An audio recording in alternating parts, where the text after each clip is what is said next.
રાત્રિના નીરવ અંધકારમાં ચારે બાજુ શાંતિ છવાયેલી હતી. શહેરની ભાગદોડ અને કોલાહલ શાંત થઈ ગયા હતા. ફક્ત એકલ દોકલ કૂતરાના ભસવાના અવાજ સિવાય કશું સંભળાતું નહોતું. આવી શાંતિ વચ્ચે જૂની હવેલીના ખંડેર જેવા દરવાજા પર એક વિચિત્ર ખટખટાટ સંભળાયો. 1 2 3 ખટખટાટ સતત ચાલુ રહ્યો. આ હવેલી શહેરના બહારના ભાગમાં આવેલી હતી. લોકો તેને ભૂતિયા હવેલી કહેતા હતા. કહેવાય છે કે વર્ષો પહેલા આ હવેલીમાં એક ભયાનક ખૂન થયું હતું. ખૂન કરનાર કોણ હતું અને શા માટે કર્યું હતું એ રહસ્ય આજે પણ અકબંધ છે. ત્યારથી આ હવેલીમાં કોઈ રહેતું નથી. જે કોઈએ રહેવાની કોશિશ કરી તે ડરના માર્યા ભાગી ગયો. આજે પણ અડધી રાત્રે કોઈકે એ ખંડેર દરવાજા પર ટકોરા માર્યા હતા. કોણ હોઈ શકે? આટલી રાત્રે આ ભૂતિયા હવેલીમાં કોણ આવે? શું કોઈ ભૂત આવ્યું હશે કે પછી કોઈ માણસ? ધીમે ધીમે ખટખટાટ બંધ થયો, પણ શાંતિ પહેલા જેવી નહોતી રહી.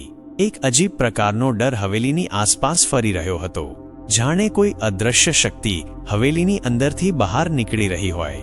હવેલીની અંદર જૂના ધૂળથી ખરડાયેલા ફર્નિચર પર ચંદ્રનો પ્રકાશ પડી રહ્યો હતો. કોબવેબ્સ દરેક ખૂણામાં લટકી રહ્યા હતા. એક ઠંડો પવન ફૂંકાયો અને ખંડિત કાચની બારીઓ ખડખડાટ કરી ઉઠી. એક વિચિત્ર ગંધ હવામાં ફેલાઈ ગઈ, જાણે વર્ષો જૂની બંધિયાર જગ્યાની ગંધ. અચાનક એક પડછાયો દિવાલ પર પડ્યો. એક લાંબો પાતળો પડછાયો, જાણે કોઈ માણસ ઊભો હોય, પણ ત્યાં તો કોઈ નહોતું. પડછાયો થોડીવાર રહ્યો અને પછી ગાયબ થઈ ગયો. હવેલીમાં એક વિચિત્ર ખામોશી છવાઈ ગઈ. એ ખામોશી ડરામણી હતી. એવું લાગી રહ્યું હતું કે જાણે કોઈક જોઈ રહ્યું છે, કોઈક સાંભળી રહ્યું છે. બીજી સવારે ગામના લોકો હવેલી પાસે ભેગા થયા. તેઓએ રાત્રે ખટખટાટનો અવાજ સાંભળ્યો હતો. તેઓ ડરતા હતા, પણ કુતૂહલ તેમને હવેલી તરફ ખેંચી રહ્યું હતું. તેઓએ દરવાજો ખોલવાની કોશિશ કરી, પણ દરવાજો બંધ હતો. ઘણા પ્રયત્નો પછી તેઓ દરવાજો તોડવામાં સફળ થયા. દરવાજો ખુલતા જ તેઓ અંદર ગયા. હવેલીની અંદરનું દ્રશ્ય જોઈને તેઓ ચોંકી ગયા. બધું વેરવિખેર હતું. ફર્નિચર તૂટેલું હતું. દિવાલો પર લોહીના ડાઘા હતા. એક વિચિત્ર ગંધ હજુ પણ હવામાં હતી. તેઓએ હવેલીની દરેક રૂમમાં તપાસ કરી, પણ તેમને કશું મળ્યું નહીં. કોઈ માણસ નહીં, કોઈ ભૂત નહીં, ફક્ત ડર અને ખામોશી. જ્યારે તેઓ પાછા ફરવાના હતા ત્યારે તેઓએ એક બંધ રૂમ જોયો. રૂમનો દરવાજો બંધ હતો અને તેના પર એક જૂનું તાળું લટકી રહ્યું હતું. તેઓએ તાળું તોડ્યું અને દરવાજો ખોલ્યો. રૂમની અંદર અંધારું હતું. તેઓએ ટોર્ચ લાઇટ ચાલુ કરી અને અંદર જોયું. રૂમમાં એક જૂનું ટેબલ હતું.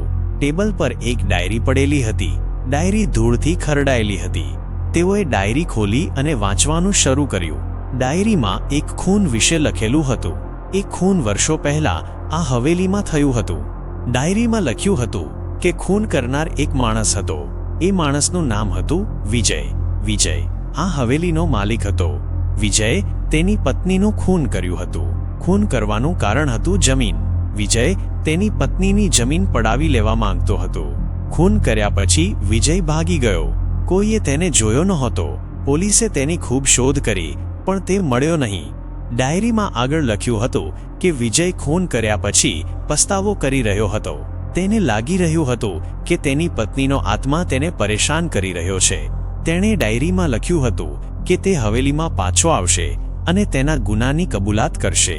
ડાયરી વાંચીને લોકો ડરી ગયા. તેમને લાગ્યું કે વિજય હજુ પણ જીવિત છે અને તે હવેલીમાં પાછો આવી શકે છે. તેઓએ પોલીસને બોલાવ્યા અને ડાયરી પોલીસને સોંપી દીધી. પોલીસે હવેલીની તપાસ કરી અને વિજયની શોધખોળ શરૂ કરી. ઘણા દિવસો સુધી પોલીસ વિજયની શોધખોળ કરતી રહી, પણ વિજય મળ્યો નહીં. એક રાત્રે પોલીસને હવેલીમાંથી એક ફોન આવ્યો. ફોન કરનાર એક વૃદ્ધ માણસ હતો.